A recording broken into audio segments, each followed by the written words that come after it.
일로서 예배로 이음이라는 주제로 저희가 말씀을 나누는데 오늘 그 8주째 마지막 날입니다. 우리는 지난 7주간 예배로 이음이라는 주제로 함께 예배에 대한 성경적 묵상을 나누었어요. 여러분, 예배가 무엇입니까? 예배는 하나님과의 만남이잖아요. 하나님과의 만남이기 때문에 하나님의 임재가 없이는 예배라고 하는 것이 성립될 수가 없습니다. 그래서 전적으로 예배는 하나님을 위한 시간이에요. 하나님만을 바라고 하나님께 드리는 겁니다. 예배를 서비스라고 하잖아요. 서비스는 우리가 서비스 받으러 온 게 아니고요, 하나님 앞에 드리기 위해서 오는 것이 예배입니다. 그런데 참 놀랍게도 우리가 하나님에게 이렇게 다 드리면 하나님을 위하여 예배를 드리는데 우리를 위한 시간이 된다는 게 이 예배의 신비예요. 내 모든 걸 다 드리겠노라고 하는데 그 드리는 것보다 더 많은 것들을 누리고 보게 되고 체험하게 되는 것, 나를 위한 시간이 되는 것, 내가 하나님에게 드리려고 했는데 그것이 나로에 대한 시간으로 바뀌는 것이 예배의 신비입니다. 왜 그럴까요? 하나님은 사랑이 많으시고 우리에게 복 주기 원하시는 분이기 때문에 그래요.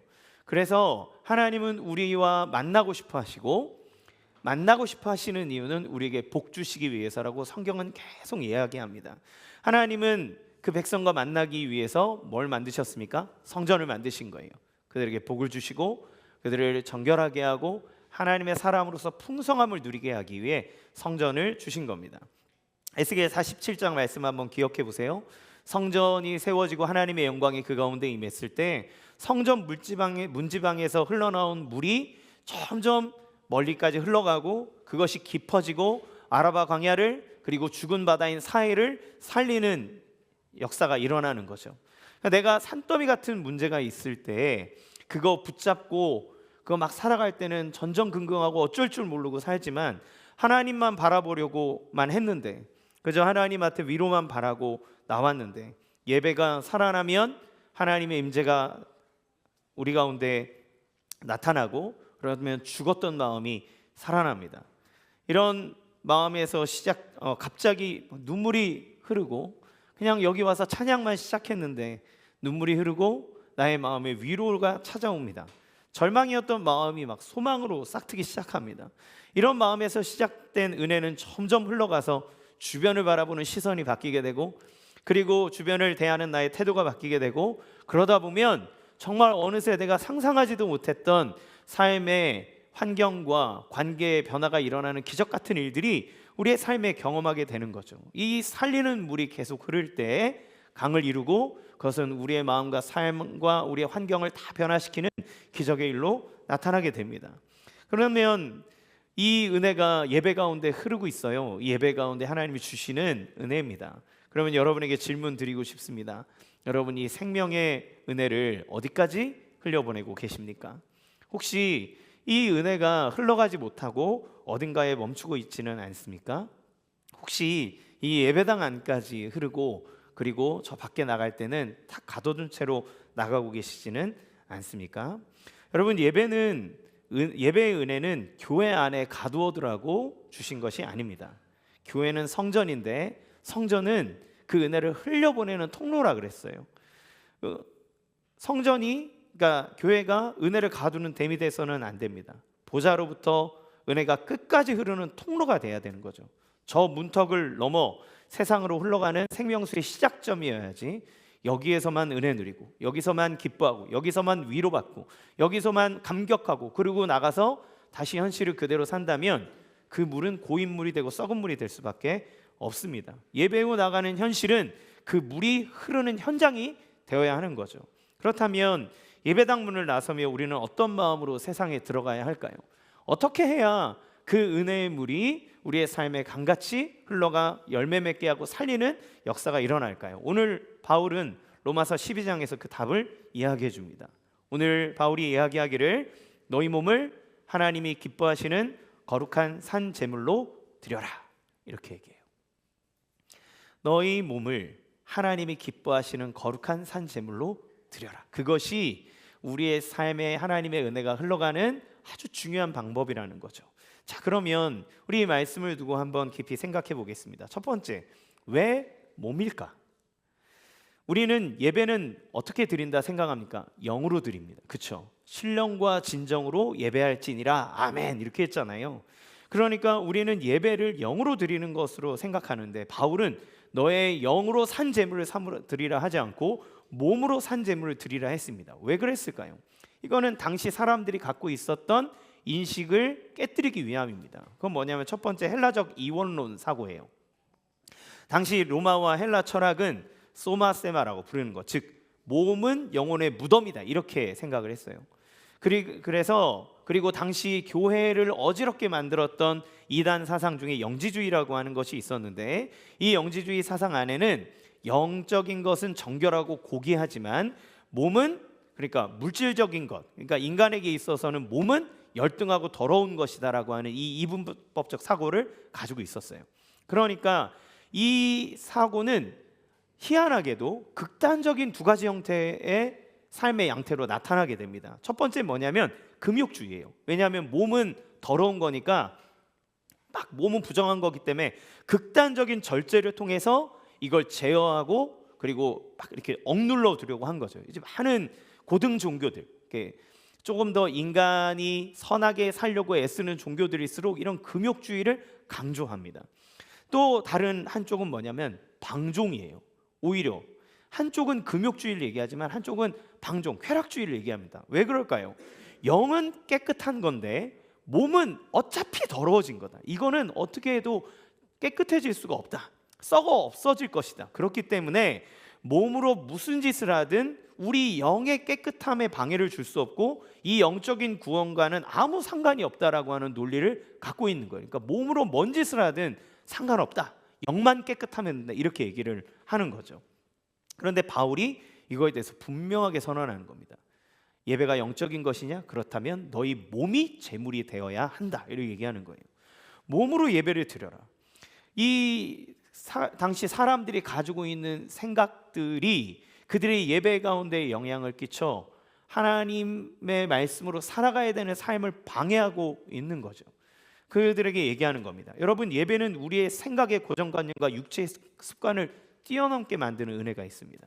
사실 우리의 삶에 변화되지 않는 이유는 뭡니까? 은혜가 부족해서일까요? 아니에요.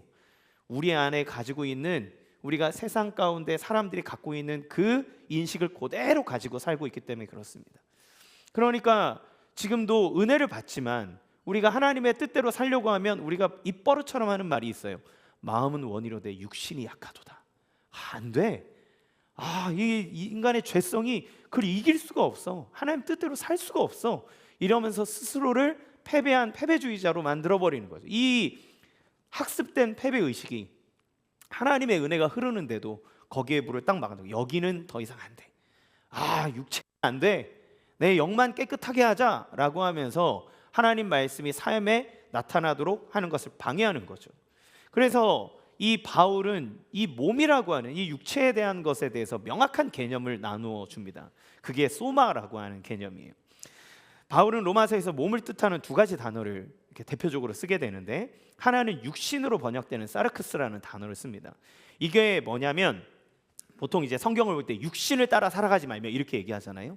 이 육신은 뭐냐면 하나님을 대적하는 타락한 본성을 얘기하는 겁니다. 이 몸 안에 하나님을 대적하는 타락한 본성, 죄를 사랑하는 마음, 죄를 향해 달려가고자 하는 마음, 죄를 즐기는 마음, 이런 것, 죄의 지배에 영향을 받는 경향성을 의미할 때 육신이라는 표현을 써요. 그래서 오호라 나는 공고한 사람이로다. 누가 나를 이 사망의 법에서 건져낼 수 있으랴. 이렇게 할 때 이 육신을 얘기할 때 이 개념을 씁니다. 그런 반면 오늘 본문에서 몸이라고 번역되는 이 단어 소마라는 단어를 쓰는데, 이건 육신이 아니라 인격을 얘기하는 거예요. 그러니까 하나님의 형상을 닮아가고자 하는, 하나님의 뜻을 깨달았다면 그것이 내 삶의 인격의 통로로 드러나는 것, 그러니까 삶의 현장에서 실질적으로 물리적으로 일어나는 현상, 그걸 얘기할 때 이 몸을 소마라고 얘기합니다. 따라서 바울은 이 두 가지 개념을 구분해서 얘기하는 거예요. 어떻게 해야 되냐? 타락한 본성으로서의 육신은 그리스도와 함께 십자가에 못 박아 죽여야 된다. 그러나 우리의 삶, 그러니까 하나님의 인격의 도구로서의 몸인 이 소마는 관계와 행위의 통로로서 하나님께 드려져야 한다.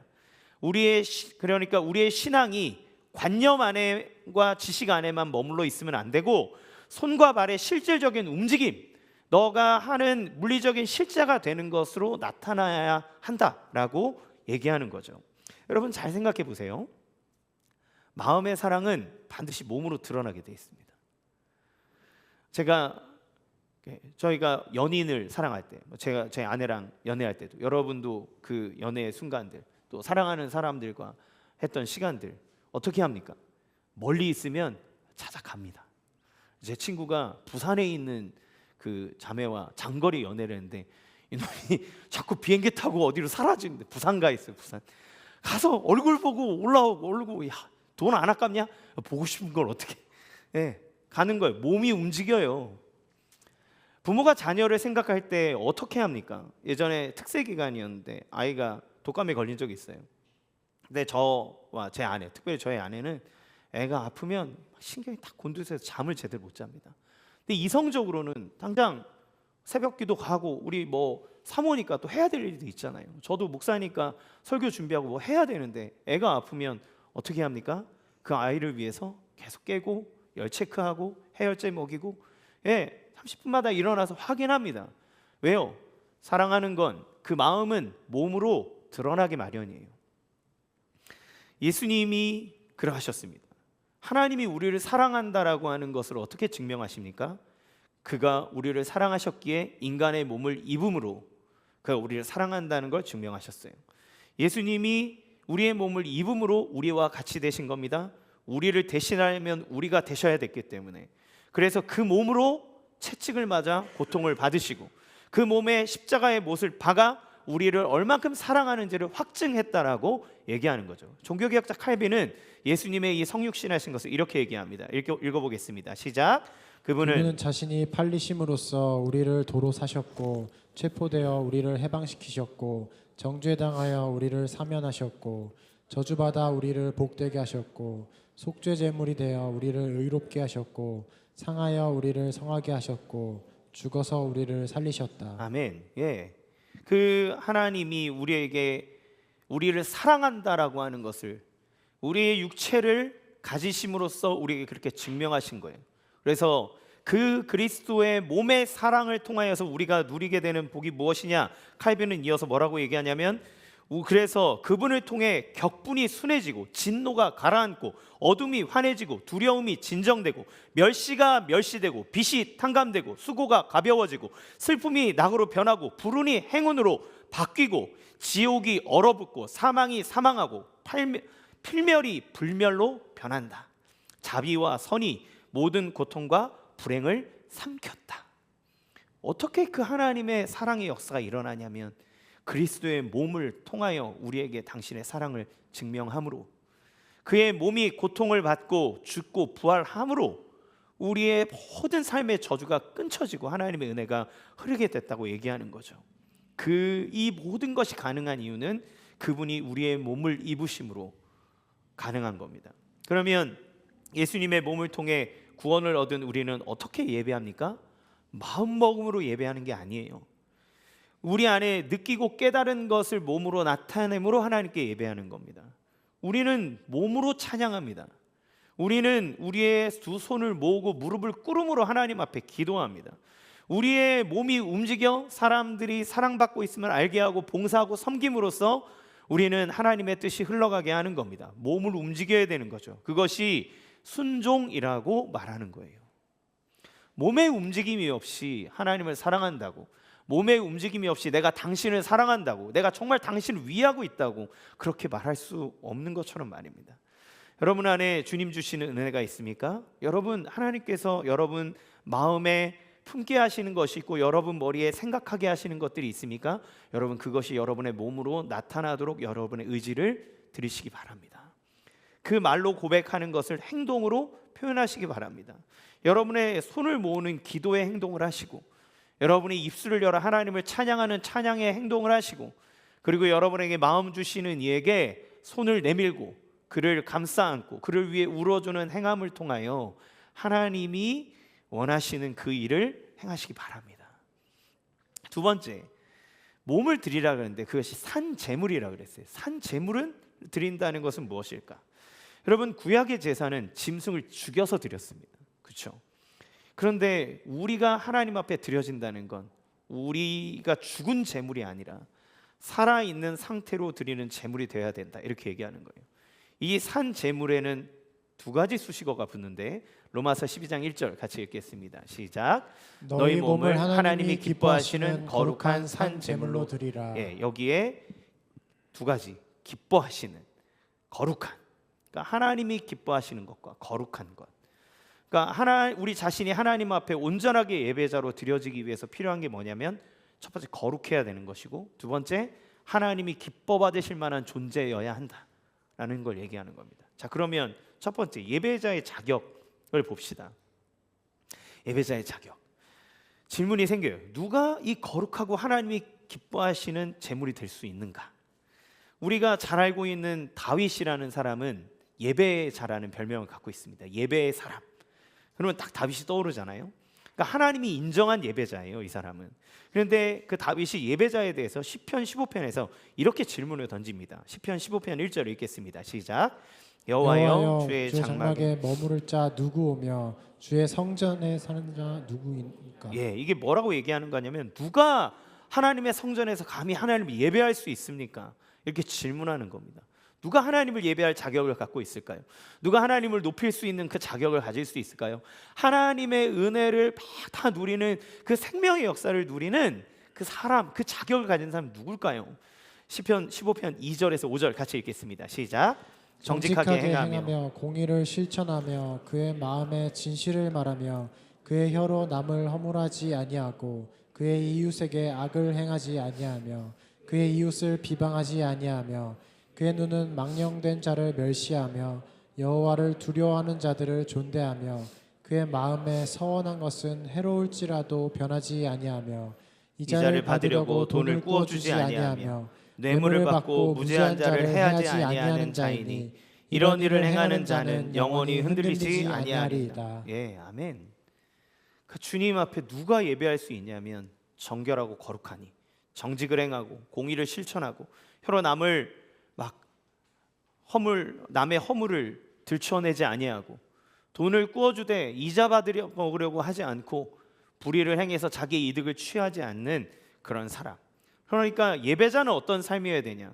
자기의 삶에 있어서 자기를 끊임없이 성찰하면서 치열하게 싸워나가는 모습이 필요하다라는 걸 얘기합니다. 오늘 우리는 이 시편을 보면 다윗이 하나님의 전에 나가 예배하기 위해서 얼마나 치열하게 몸부림쳤는지를 생각해 볼 수 있습니다. 여러분, 다윗이 왜 예배자라고 불려졌을까요? 하프 연주를 끝내주게 잘해서 그랬을까요? 예배 시간에 막 찬양을 막 이렇게 막 열정적으로 하니까 예배자다 이렇게 얘기했을까요? 야, 시편에 보니까 다윗이 만든 찬양의 노래가 너무너무 많은 거 보니까 다윗이 예배자구나, 이렇게 하나님이 곡수를 가지고 그에게 얘기했을까요? 아니요. 그가 그렇게 했기 때문에 하나님 마음에 합한 사람, 하나님을 예배하는 자로 인정된 게 아닙니다.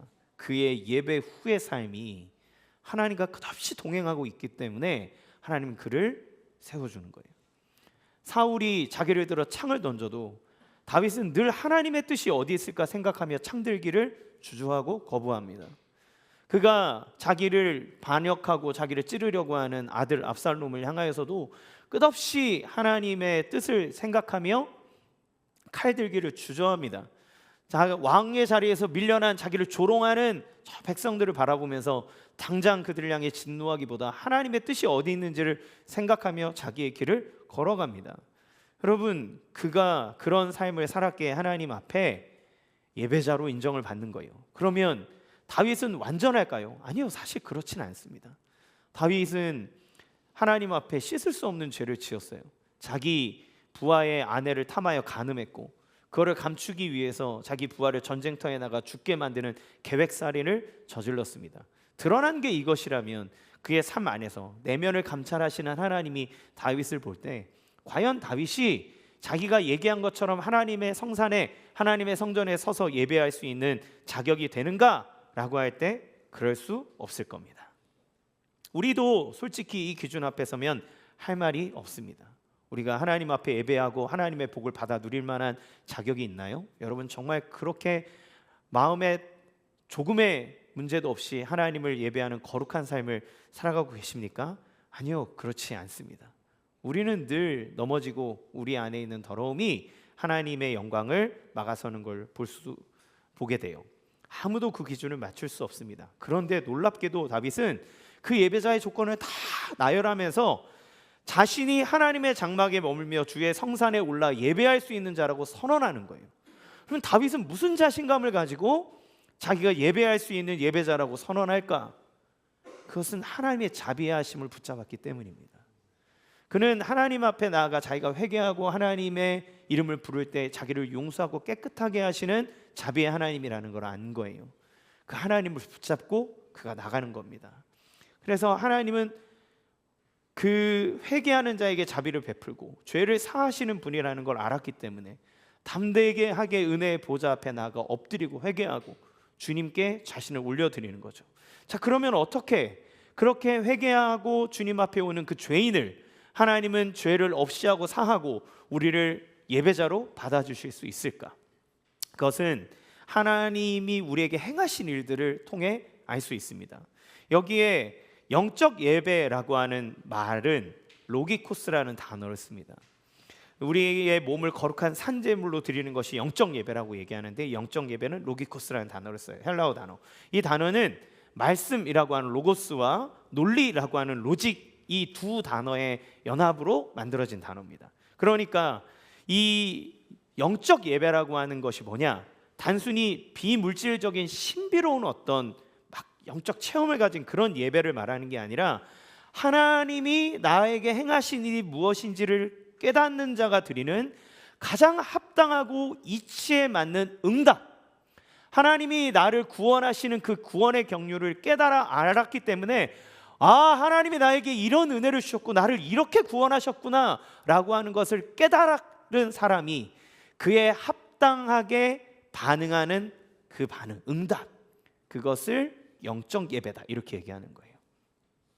바울은 이 영적 예배를 얘기하기 전에 로마서 1장부터 11장까지 인간이 어떤 존재인지를 얘기합니다. 우리가 얼마나 죄에 빠진 존재인지, 얼마나 하나님을 진노하게 하고 분노하게 할 만한 우리 안에 가득가득한 그 불신과 하나님을 떠난 잘못된 마음들이 얼마나 더러운지를 얘기해 주면서, 그럼에도 불구하고 하나님이 우리를 사랑하셔서 그리스도 예수를 우리 가운데 보내어 십자가에 죽게 함으로 그 흘린 보혈을 통해, 아담 한 사람을 통해 우리에게 죄가 흘러왔다면 제2의 아담 대신 그리스도 예수의 보혈을 통해 우리에게 흘러온 모든 죄를 다 씻어주셨다라고 하는 이 십자가의 구원의 은혜를 선포합니다.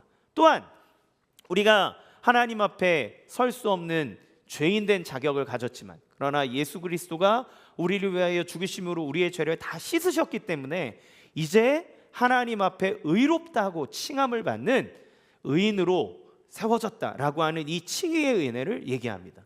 또 성령을 통해 이제 점점 날마다 그리스도를 닮아가는 거룩한 영혼이 되었다라고 하는 이 성화의 의미들을 얘기해 줍니다. 하나님이 우리를 사랑하셔서 우리를 위하여 당신의 아들 예수 그리스도를 희생함으로 우리의 죄를 씻고 우리를 거룩하게 하여 의로운 자라고 부르시고, 그리고 날마다 그리스도를 닮아가는 그런 아름다운 존재로 세우셨다라고 하는 것을 선언하고 난 다음에, 너희가 그러므로 하나님 앞에 너희의 몸을 거룩한 산제사로 드릴 수 있는 영적 예배를 드릴 수 있는 존재가 되었다라고 선언하는 거예요. 우리가 어떻게 그 예배를 드리는가? 하나님이 하신 일들 때문에. 그러면 나를 위해 행하신 일들을 우리가 깨달으면 깨달을수록 우리가 하나님 앞에 드리는 영적 예배, 그러니까 하나님에게 반응하여 우리의 삶에 합당하게 나타나는 삶의 열매는 이 열매로서 계속 나타나게 된다는 것을 의미합니다. 이게 영적 예배의 본질이에요. 그러니까 우리 영적 예배하면 환상 보고 방언하고 막 예언하고 이런 걸 영적 예배라고 생각하지만, 아니요, 영적 예배는 지극히 현실적인 겁니다. 여러분의 삶에 하나님의 형상과 하나님의 인격이 우리의 삶으로 나타나는 예배, 하나님이 나에게 무엇을 해주셨는지를 날마다 깨달음으로 그리스도의 예수와의 은혜와 사랑이 우리의 삶의 구석구석 열매 맺으며 나아가는 것, 그것이 영적 예배다, 이렇게 얘기하는 거죠. 그런 의미에서 우리가 영적 예배를 드릴 수 있는 이유는 하나님께서 이 예배를 드릴 수 있도록 준비해 주셨다는 거예요. 예수님 때문에. 어떻게 준비하셨습니까? 예수님이 먼저 산 제물이 되신 거예요. 히브리서는 예수님이 가장 큰 대제사장이시면서 동시에 화목제물로 이 세상에 오셨다고 얘기합니다. 그러니까 예수님은 죽은 제물로서 오신 것이 아니라 살아있는 제물로서 자기의 몸을 십자가의 제단에 산 제물로 드리셨고, 그 제물이 되심으로 말미암아 우리 죄가 씻긴 거죠. 그 결과가 어떻게 되었느냐? 고린도후서 5장 17절입니다. 시작. 그런즉 누구든지 그리스도 안에 있으면 새로운 피조물이라. 이전 것은 지나갔으니 보라 새 것이 되었도다. 예, 그리스도가 그렇게 하셨기 때문에 고쳐진 것이 아니라 새롭게 됐다. 완전히 새로운 피조물이 됐다고 선언하는 거예요. 여러분, 이렇게 신문 기사나 이렇게 인터넷에 보면 되게 나쁜 짓 하는 사람들 이렇게 나오면 댓글에 항상 베스트 댓글로 나오는 그 댓글이 있습니다. 뭐냐면 사람 고쳐 쓰는 거 아니다. 그 놈은 또 그 짓 한다. 사람 안 고쳐진다. 그 놈이 그 놈 된다. 이렇게 얘기하는 거예요. 그렇죠? 주님이 우리 고쳐 쓰려고 그런 줄 아십니까? 아니요. 새롭게 되는 거예요. 주님이 우리를 구원하셨다는 이야기는 죄를 졌는데 이렇게 막 고치게 찌그러뜨린 거 이렇게 펴가지고 콜라캔 이렇게 쫙 찌그러뜨리면 착 짜그러들잖아요. 막 이렇게 통통통통 해가지고 하면 새 거 안 됩니다. 그렇죠? 우리가 죄를 지었다는 건 하나님의 형상이 다 어그러져 버려서 하나님의 뜻을 행할 수 없는 존재가 된 건데, 그걸 즐겨하지 않는 존재가 됐는데, 그리스도를 믿을 때 우리가 이렇게 펴진 캔이 되는 게 아니라 완전히 새로운, 완전 새 것이 되었다. 날마다 그리스도의 이름으로 나아가는 자는 날마다 새 것이 된다라고 하는 이 구원의 역사가 우리의 삶 속에 선포된 거예요. 그러니까 우리 그리스도 안에서 우리가 새롭게 재창조된, 예수 그리스도가 죽었다 부활하심으로 모든 것이 깨끗하게 되고 정화되는 재창조가 일어나는데, 우리 또한 하나님 앞에 죄인이었던 신분이 아니라 이제는 완전히 거룩한 신분으로 하나님의 자녀로 은혜의 보좌 앞에 설 수 있게 됐다. 그렇기 때문에 이 정체성을 가지고 우리가 하나님 앞에 나아가 예배할 때 우리는 더 이상 우리 자신을 패배하는 그런 습관적 패배주의에 빠지지 아니하고, 날마다 새롭게 일어나는 이 변화를 가운데 변화를 누리며 일어날 수 있는 그런 능력의 삶을 살 수 있는 거예요. 여러분, 나 같은 죄인 살리신이라는 찬송가 있지 않습니까? 어메이징 그레이스, 너무 유명하잖아요. 존 뉴턴이라고 하는 이 사람이 아프리카 흑인들을 노예로 팔던 악명 높은 사람입니다. 우리가 생각할 때 어떻게 사람이 저런 짓을 할 수 있어? 막 얘기하지만 여러분, 사실 당시에 그게 다 그렇게 살았습니다. 그게 합법이었어요. 그게 불법이 아닙니다. 유럽에서 합법적으로 노예 팔았고 노예 잡아다가 파는 것이 죄로 여기지 않았단 말이에요. 그것이 이 세대의 풍조입니다. 그런데 그가 예수 그리스도를 믿을 때 새로운 피조물이 된 거예요. 그러니까 세상의 습관대로, 세상의 철학대로, 세상의 방식대로, 세상의 가치관대로 살지 않는 거예요. 그가 자기가 살았던 삶의 모든 궤적들을 하나님 앞에 회개합니다. 그가 두 가지 사실을 깨달았는데, 첫 번째, 내가 생각했던 것보다 내가 훨씬 죄인이라는 걸 깨달은 거예요. 왜냐하면 그 당시에 다 교회 다녔거든요. 종교사회잖아요. 그러니까 자기는 늘 가서 회개도 했고 다 했기 때문에 자기는 하나님 앞에 괜찮은 사람인 줄 알았는데, 그런데 그리스도 앞에 섰을 때 자기가 생각했던 것보다 훨씬 죄인이라는 걸 깨달은 겁니다. 바울은 자기가 죄인 중에 괴수라고 얘기합니다. 하나님 앞에 서 있는 사람은 자기가 정말 죄인인 걸 깨닫습니다. 그런데 또 한 가지 뭘 깨달았냐? 내가 이렇게 용서받을 수 없는 괴수 같은 죄인인데, 그런데 이 죄보다 훨씬 더 큰 사랑으로 그리스도가 나를 품에 안으셨고 나를 구원하셨다. 나는 하나님 앞에서 갈기갈기 찢어져도 시원찮을 놈인데, 그런데 내가 지은 죄보다 훨씬 더 큰 사랑으로 그리스도가 나를 구원하셨다 라고 하는 이 하나님의 구원의 사랑을 깨달은 거예요.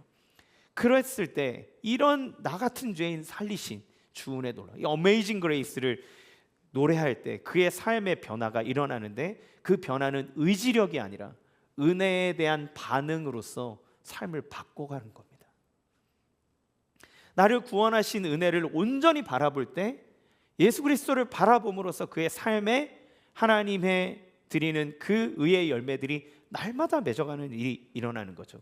이제 우리가 거룩한 산 제사를 드릴 수 있는 존재가 된 겁니다. 그리스도 예수 때문에. 그러면 우리가 그리스도 예수를 바라볼 때마다 하나님 안에서 날마다 거룩의 과정 가운데로 나가는 거죠. 자, 그러면 이제 그것을 알았다면 우리가 어떻게 이 거룩으로 나아가는 삶의 예배를 실천하게 할 수 있을까? 세 번째는 성경에 그은 밑줄이 생활에도 그어져야 된다는 겁니다. 로마서 12장 2절 말씀 같이 읽어보겠습니다. 시작. 너희는 이 세대를 본받지 말고 오직 마음을 새롭게 함으로 변화를 받아 하나님의 선하시고 기뻐하시고 온전하신 뜻이 무엇인지 분별하도록 하라. 이 세대를 본받지 말아라. 하나님 본받아라. 마음을 새롭게 해라. 너가 새로운 피조물이 되었음을 기억해라. 그래서 주님의 뜻을 분별해라. 이거 어떻게 사느냐? 시인 기영도라는 분이 있습니다. 이 사람은 신앙생활하다가 교회에서 비극적인 일을 당하면서 삶의 궤적 속에서 신앙의 허망, 허위 이거를 너무 뼈저리게 목격했던 사람이에요. 근데 이 사람이 쓴 우리 동네 목사님이라는 시에는 이런 구절이 나옵니다. 성경이 아니라 생활에 밑줄을 그어야 한다는 그의 말은 집사들 사이에서 맹렬한 분노를 자아냈다. 신자들은 성경책 속의 하나님을 사랑합니다. 그가 일으킨 기적에 설레어하고 그 기적이 나에게도 일어나기를 원합니다.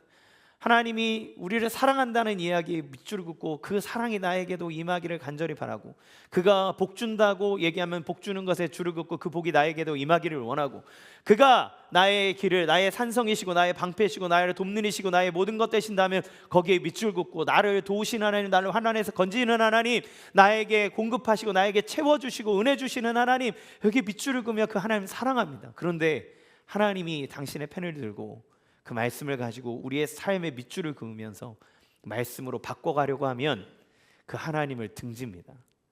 그 하나님을 불편해야 합니다. 그 하나님을 외면해야 합니다. 여러분, 세상의 사람들이 우리의 예배를 본 적이 없습니다. 볼 수가 없죠. 여기 안에서 드리는데. 그러면 그래서 이 예배를 드릴 때 얼마나 많은 은혜를 받는지, 얼마나 깨달음을 받는지, 우리가 받는 깨달음이 우리 안에 그치지 않고 얼마나 많은 사랑의 실천으로 바뀌어가는지 사람들은 모릅니다. 어떻게 할까요? 그럼 우리의 삶에, 우리의 마음에 밑줄 그었던 그 성경의 말씀이 우리의 삶에, 우리의 인격과 우리의 태도 가운데 밑줄이 그어지며 그 말씀으로 대체되어 갈 때, 사람들은 그리스도를 보는 겁니다. 우리는 성경을 보고 사람들은 우리를 읽는 거예요. 교회가 하나님의 말씀을, 나의 그렇게 성경에 그었던 그 밑줄들을 나의 삶의 밑줄을 그어가면서 하나님의 뜻대로, 하나님이 드리는 거룩한 영적 예배로 이루어갈 때 하나님의 역사가 그때 나타나는 겁니다. 여러분, 진짜 예배자는 주일에 그었던 그 밑줄, 여러분 아침에 큐티하면서 그었던 그 밑줄, 그것이 여러분의 가진 거친 일터, 여러분이 고민하고 애쓰는 그 가정의 현장, 사람들과의 관계, 그 안으로 옮겨와서 그것이 밑줄이 그어지면서 우리의 삶에 나와야 하는 거죠. 자, 그러면 누가 이 생활의 밑줄을 그으며 하나님의 말씀을 온전히 살아낼 수 있는가? 첫 번째, 그리스도 예수의 은혜를 확신하여 자신을 하나님의 거룩한 자녀로 여기는 사람입니다. 자기를 하나님의 자녀로 여길 수 있어야 돼요. 이거는 내가 난 하나님 자녀다, 난 하나님 자녀다 이렇게 정신승리하라고 주는 게 아닙니다. 하나님이 우리를 위해서 하신 일들을 바탕, 하나님의 말씀과 하나님의 선포를 바탕으로 나에게 하나님이 넌 하나님의 거룩한 자녀야, 새로운 피조물이야, 너는 나의 복의 통로야 라고 우리를 그렇게 만드셨다면 우리는 그 하나님 말씀을 받아 나 자신을 하나님의 거룩한 통로요, 하나님의 자녀로, 하나님의 의인으로 여길 줄 알아야 됩니다. 바울은 이 세대를 본받지 말라 그랬어요. 여러분, 이 세대는 어떤 세대입니까? 성과와 결과물로 사람을 판단하는 세대입니다. 신앙 안에서도 그래서 우리는 자꾸 쭈그러드는 이유가 뭐냐면 내가 무슨 신앙의 업적을 이루었는가. 내 교회에 왔는데 저 건물 제가 세웠습니다. 제가 이게 강대상 제가 했습니다. 그럼 막 신앙에 막 이게 막 올라가고, 내가 뭐 이 교회에서 막 10년 동안 주일학교 봉사하고 그 업적이 있어야 내가 하나님 앞에 거룩하게 되고, 내가 막 11조에 12 안에 들고 그러면 하나님 앞에 거룩하게 되고 그런 겁니까? 아니에요. 주님이 우리의 조건을 보고 부르신 게 아니라 우리 그대로를 불러 하나님의 사랑으로 거룩하다고 말씀하시는 겁니다. 그러면 우리 자신을 어떻게 여겨야 되는가? 존재로서의 제사장으로 여겨야 되는 거예요. 여러분, 예수님이 이 땅에 오셔서 메시아로서 사역하는 게 딱 3년입니다. 여러분, 예수님이 하신 사역에 진짜 놀라운 일이 두 가지가 있는데, 당연히 십자가의 부활이 있지만 이거보다 훨씬 놀라운 일은 뭐냐면, 예수님이, 하나님이신 예수님이 인간의 몸을 입고 오셨다는 거예요. 이 낮은 곳으로. 기적 중의 기적입니다. 또 하나, 예수님이 30년 동안 아무 짓도 안 하셨다는 거예요. 그러면 그전에는 예수님이 막 능력이 없다가, 하나님의 말씀에 대해 지혜로 깨닫는 것이 없다가, 갑자기 30살쯤 될 쯤에 성령이 팍 임하면서 깨달아지고 능력 생겨서, 그래서 그때부터 비로소 공생의 사역을 하신 겁니까? 아니요.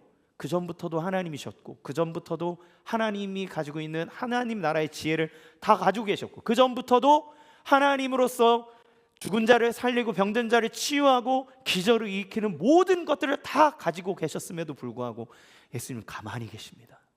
아버지 하나님의 때가 이를 때까지 가만히 계세요. 나 같으면 그런 거 있으면 막 나가가지고 막, 야 이제 바꿔야지 막 이러면서 할 텐데, 예수님은 그 30년의 기간 동안 가만히 계시는 거예요. 그러면 그 기간 동안 예수님은 어떤 사람으로 계셨을까요? 하나님 아버지의 사랑받는 아들로 계신 겁니다.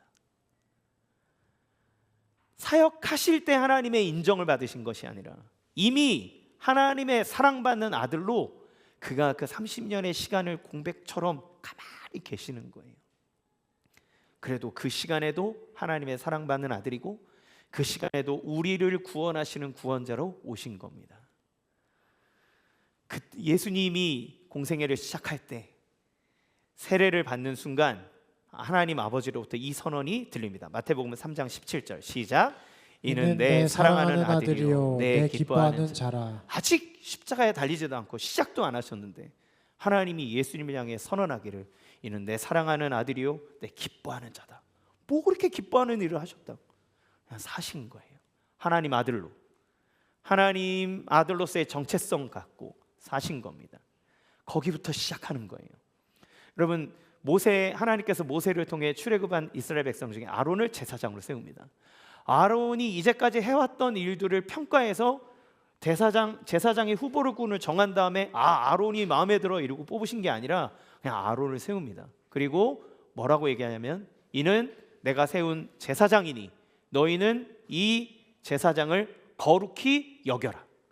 그가 제사장으로서의 수준을 갖고 있기 때문에 거룩히 여기라고 하는 게 아니라, 내가 이 사람을 제사장으로 세웠으니 너희는 이 세운 신분을 가진 제사장을 거룩하게 여겨라 라고 얘기하는 거예요.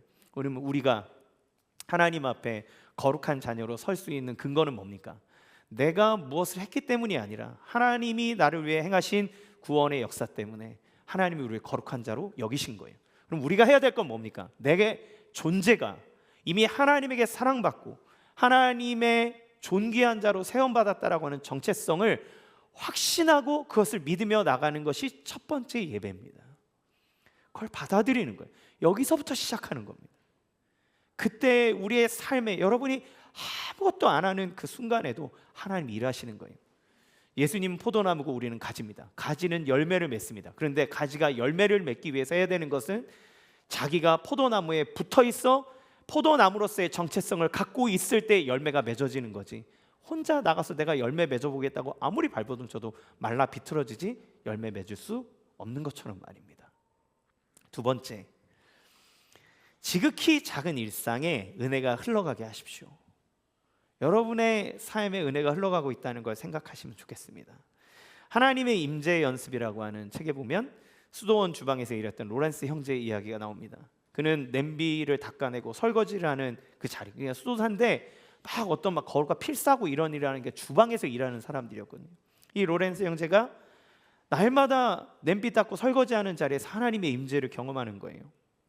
그는 기도는 이랬습니다. 냄비와 프라이팬과 모든 사물의 주인이신 여호와여, 식사 준비와 설거지로 나를 성인이 되게 하옵소서.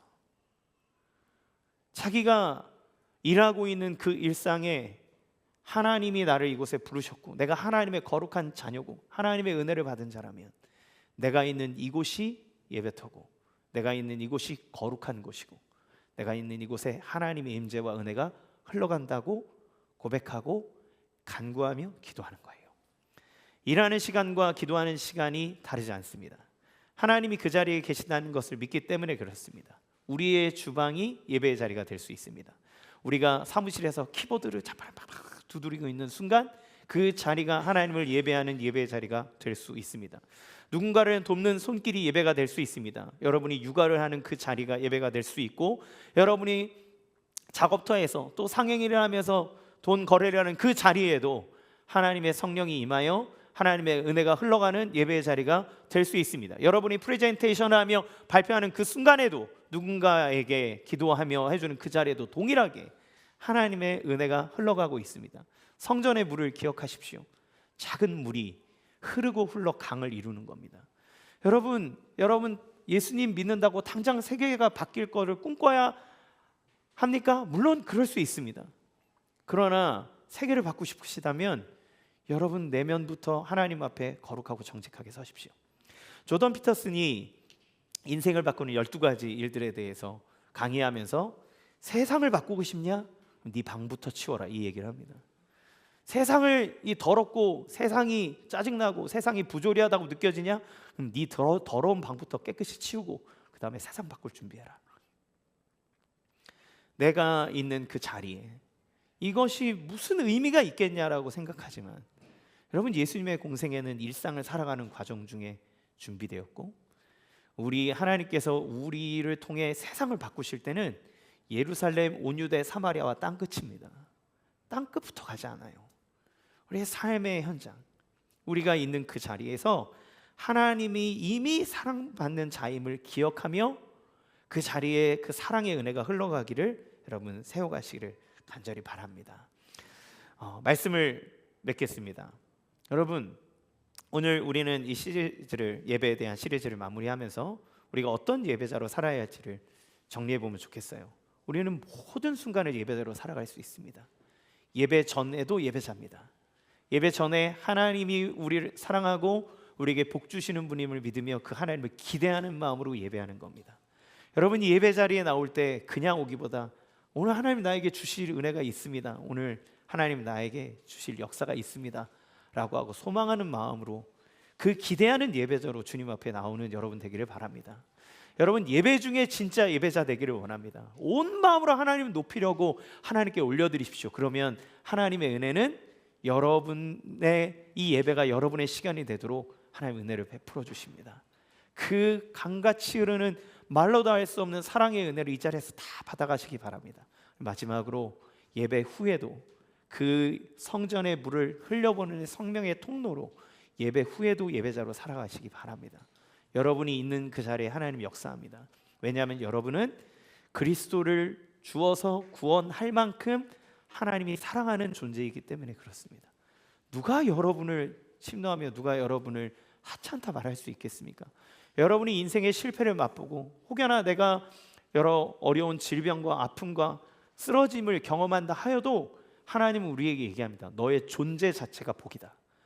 너의 존재 자체가 나의 기쁨이다. 너의 존재 자체가 이 세상을 살리는 소망이다. 그래서 난 널 쓸 거다. 여러분 그 하나님의 눈으로 나를 보면, 그 하나님의 눈으로 우리의 자녀를 보면, 그 하나님의 눈으로 우리의 일터를 보면 우리의 세상은 전혀 달라집니다.